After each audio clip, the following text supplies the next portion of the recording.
Assalamualaikum warahmatullahi wabarakatuh. Perkenalkan, nama saya Siva Nurfitri Aulia Isti, NPM 20 20 01 10 40 01 07, Prodi Ilmu Komunikasi, Fakultas Ilmu Sosial dan Ilmu Politik, Universitas Muhammadiyah Jakarta. Di sini saya akan menjelaskan materi tentang kesaktian Pancasila, rakyat Indonesia tetap bersatu padu. Materi kali ini saya mengambil dari web IAIN Langsa yang berjudul Menjaga Pancasila, Menjaga Indonesia. Dan yang satu lagi saya ambil dari web Rumah Kebangsaan Indonesia yang berjudul Di Atas Dasar Pancasila, Rakyat Indonesia Tetap Bersatu Padu.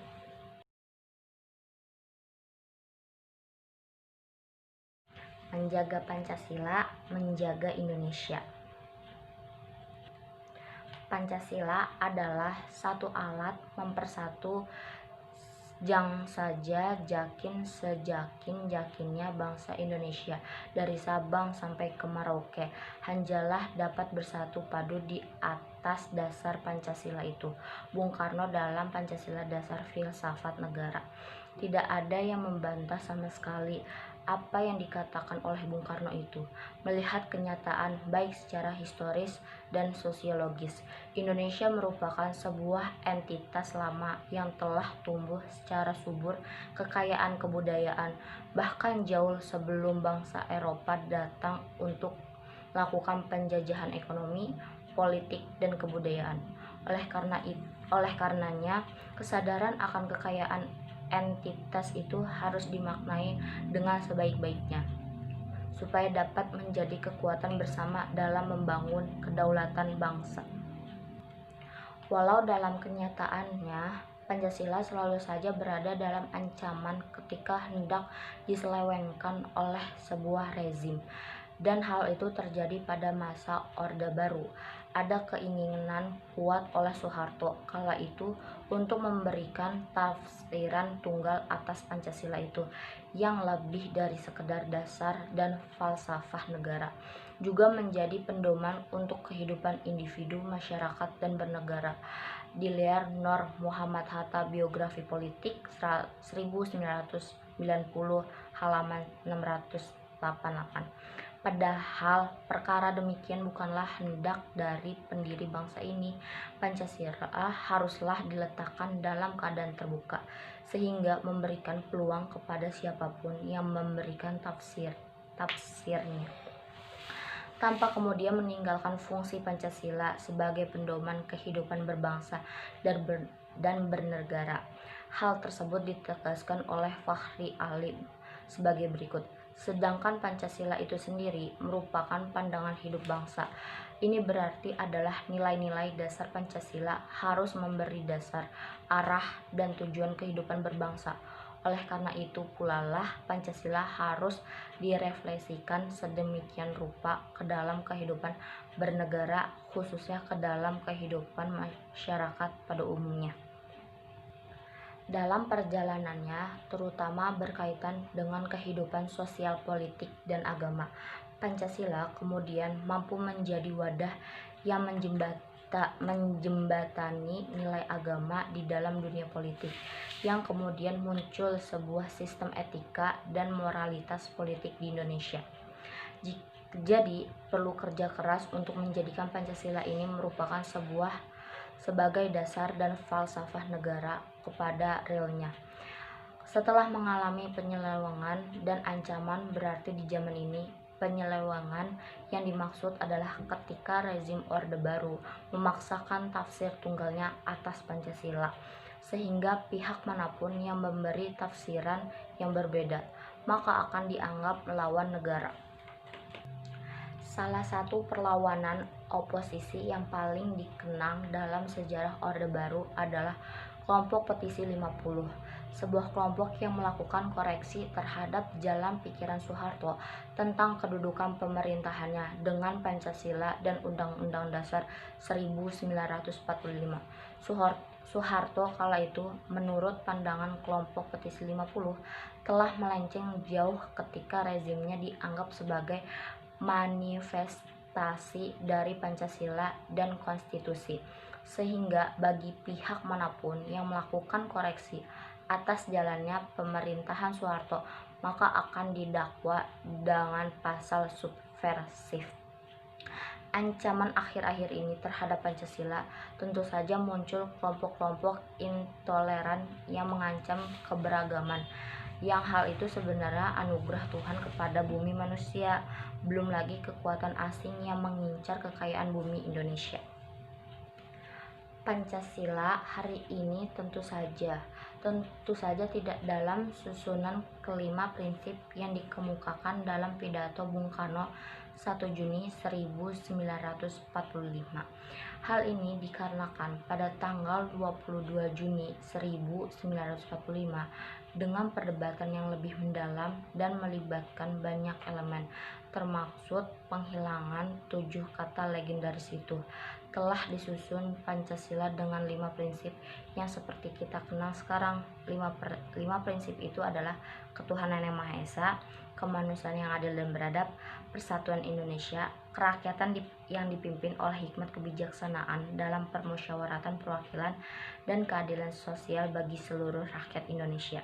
Namun tentunya semangat yang menjiwai dan inspirasinya adalah dari pidato Bung Karno itu.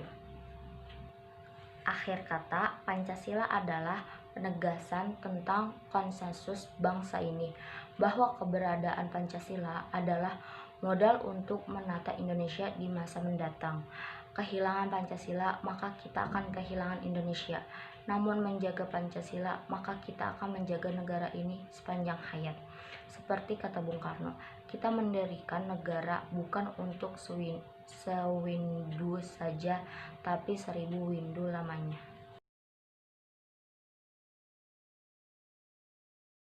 Di atas dasar Pancasila, rakyat Indonesia tetap bersatu padu. Amanat Presiden Soekarno pada peringatan Hari Lahir Pancasila di Gedung Departemen Luar Negeri tanggal 1 Juni 1964.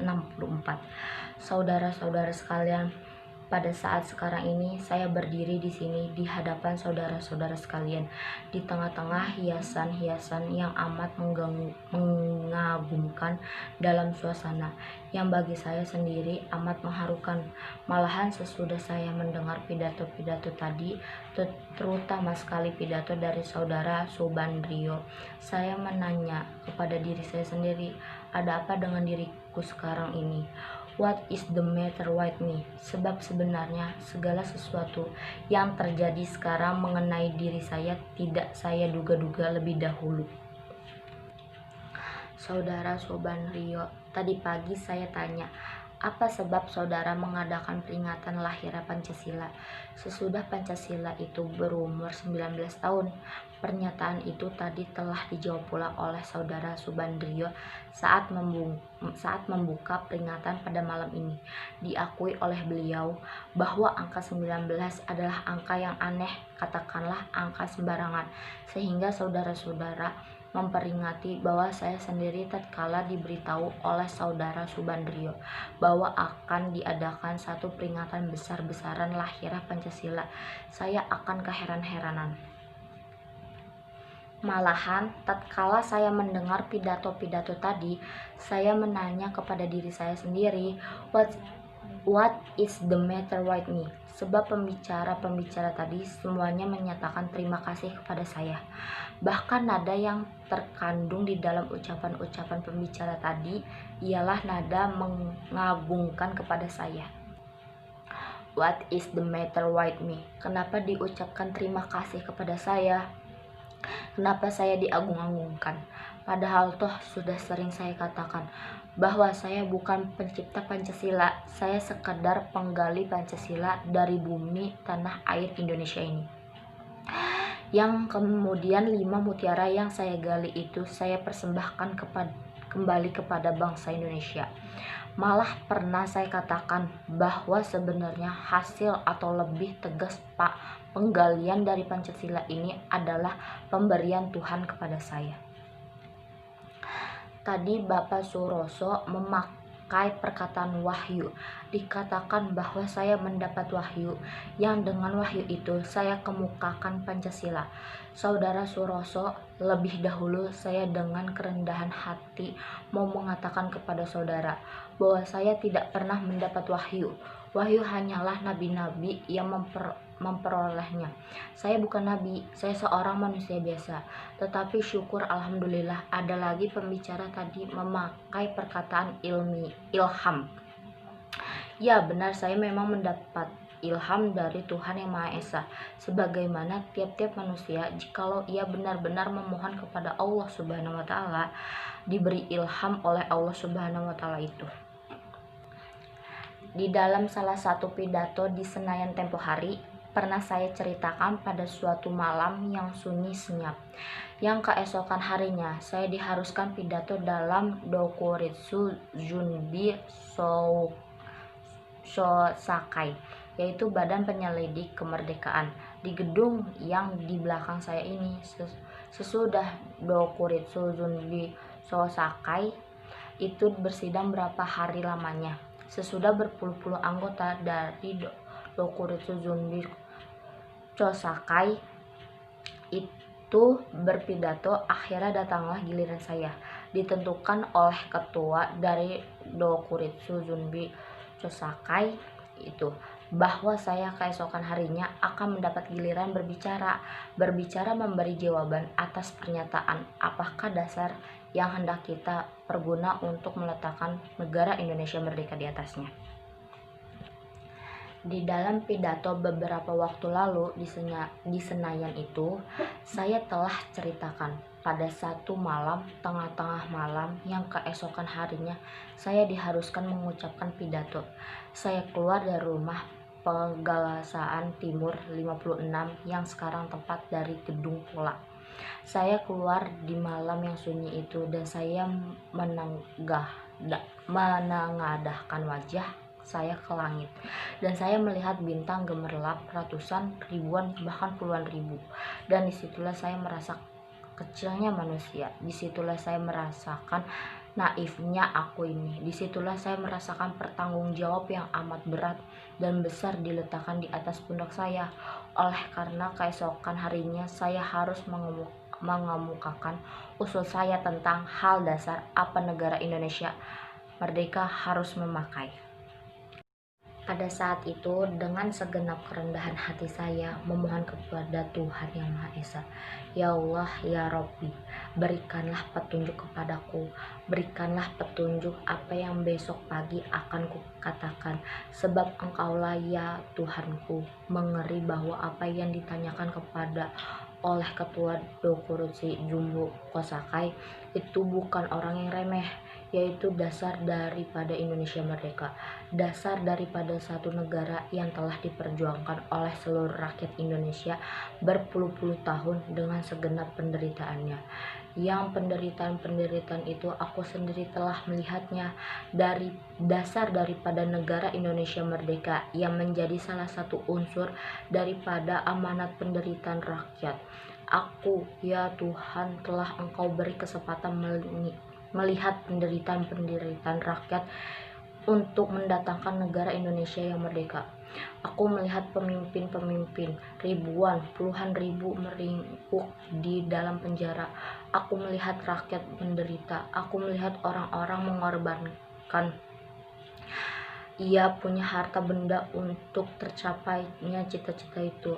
Aku melihat orang-orang didrel mati. Aku melihat orang naik tiang penggantung.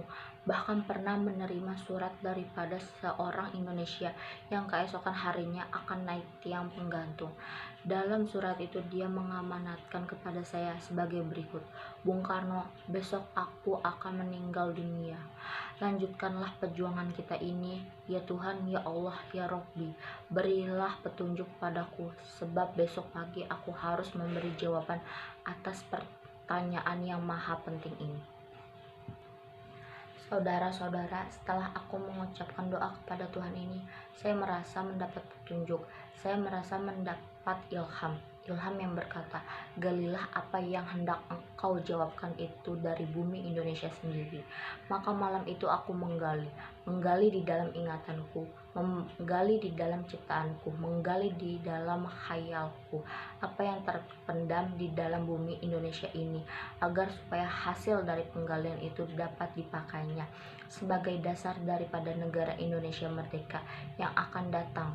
Sebab bahwa akan datang Indonesia merdeka, tidak ada seorang pun bisa membantahnya, tidak ada seorang pun yang mengetahui jalannya sejarah, tidak dapat dibantah bahwa suatu hari akan datang yang Indonesia akan menjadi merdeka. Berulang-ulang kukatakan di dalam pidato-pidatoku sebelum saat ini bahwa kedatangan Indonesia merdeka adalah pasti sebagaimana matahari terbit pada tiap pagi. Dan aku telah berkata, siapa yang bisa menahan jalannya matahari, dialah yang akan bisa menahannya datangnya Indonesia merdeka. Malah saudara-saudara, keyakinan ini sudah saya ucapkan dalam tahun 1929.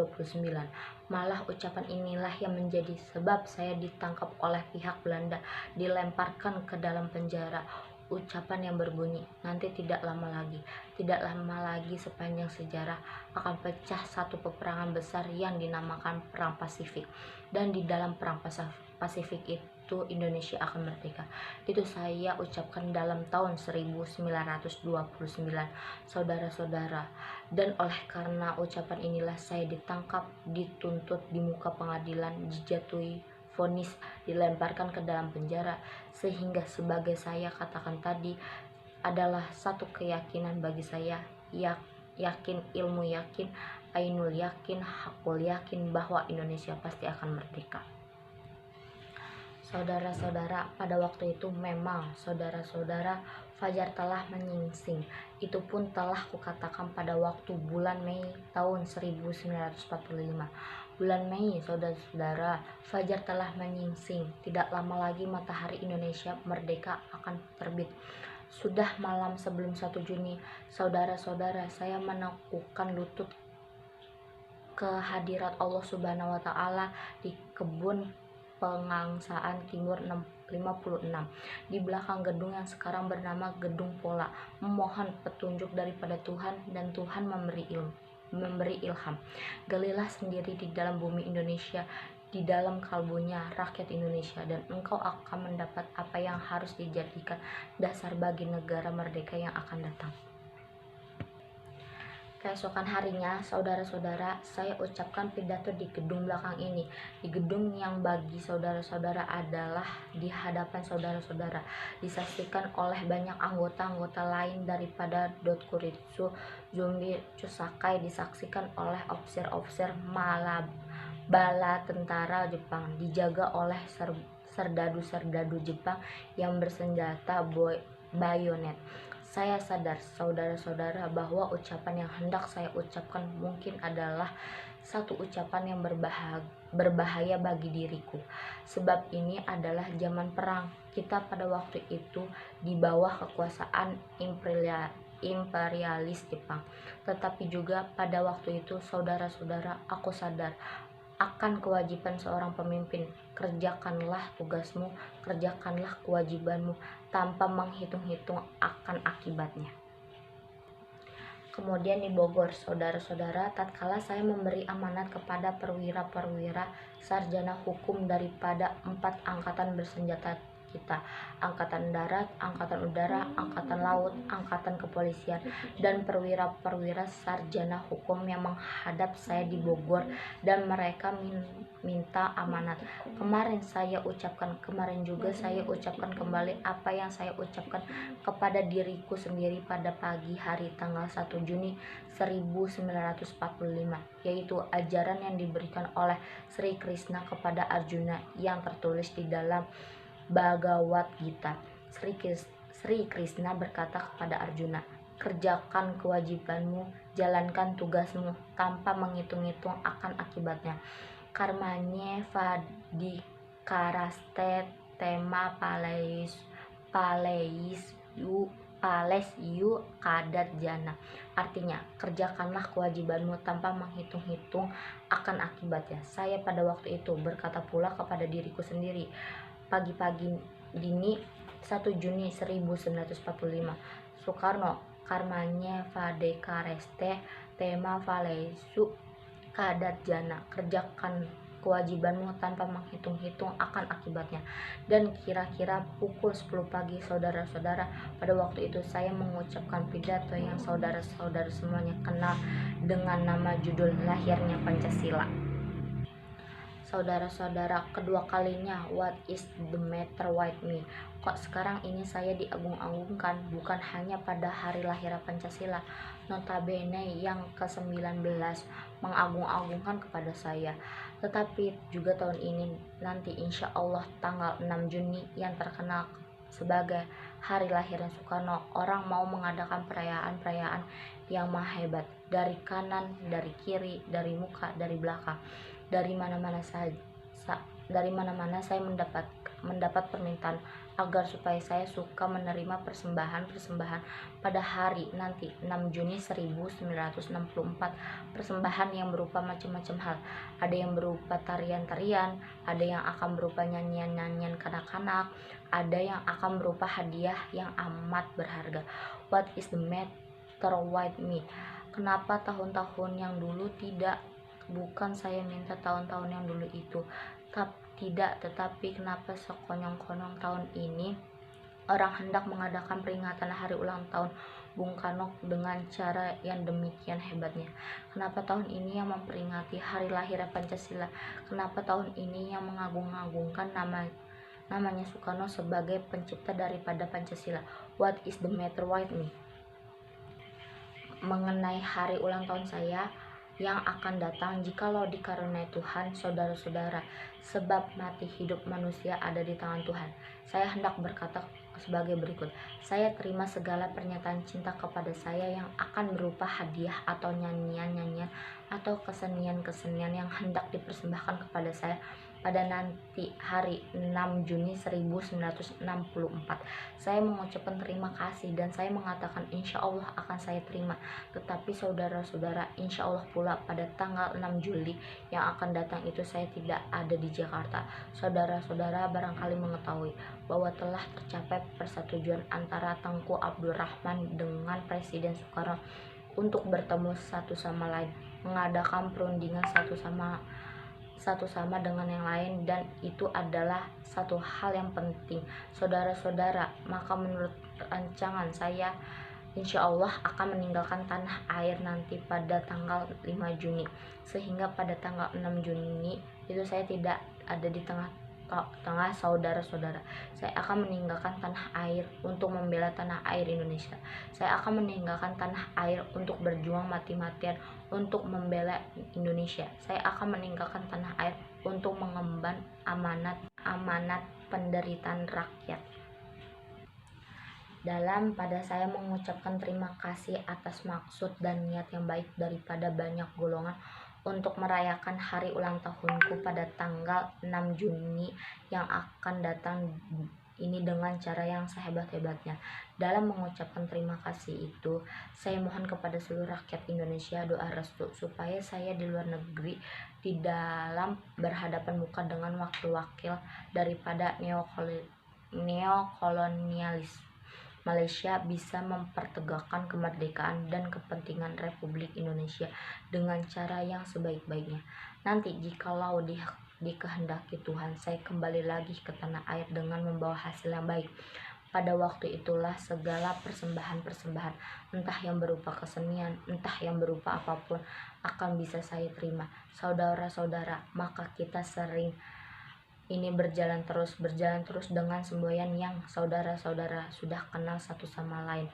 Onward, ever onward, no retreat. Dan saya bisa mengatakan semboyan ini, onward, ever onward, never retreat.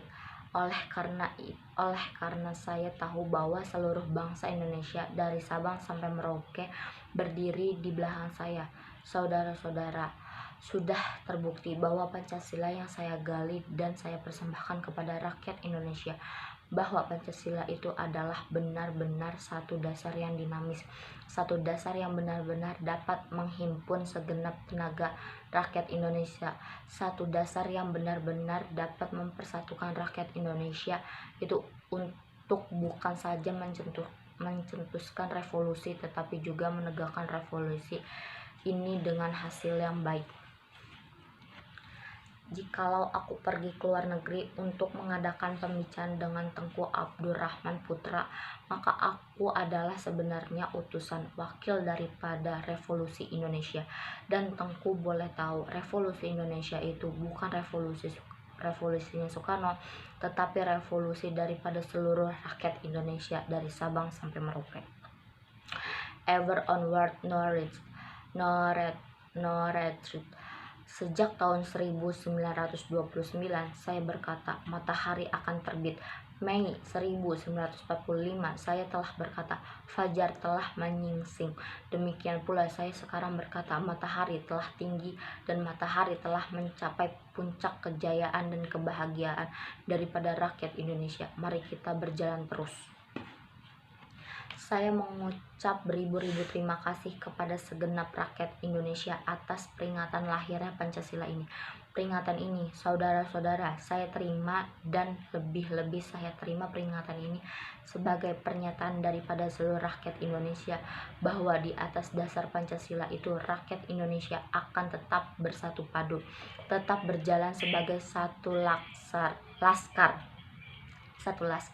satu barisan yang maha kuat, satu banjir yang maha sakti, banjir daripada revolusi Indonesia yang sebenarnya adalah sebagian daripada revolution of mankind. Sekian materi pembahasan saya dari awal sampai akhir, kurang lebihnya mohon maaf.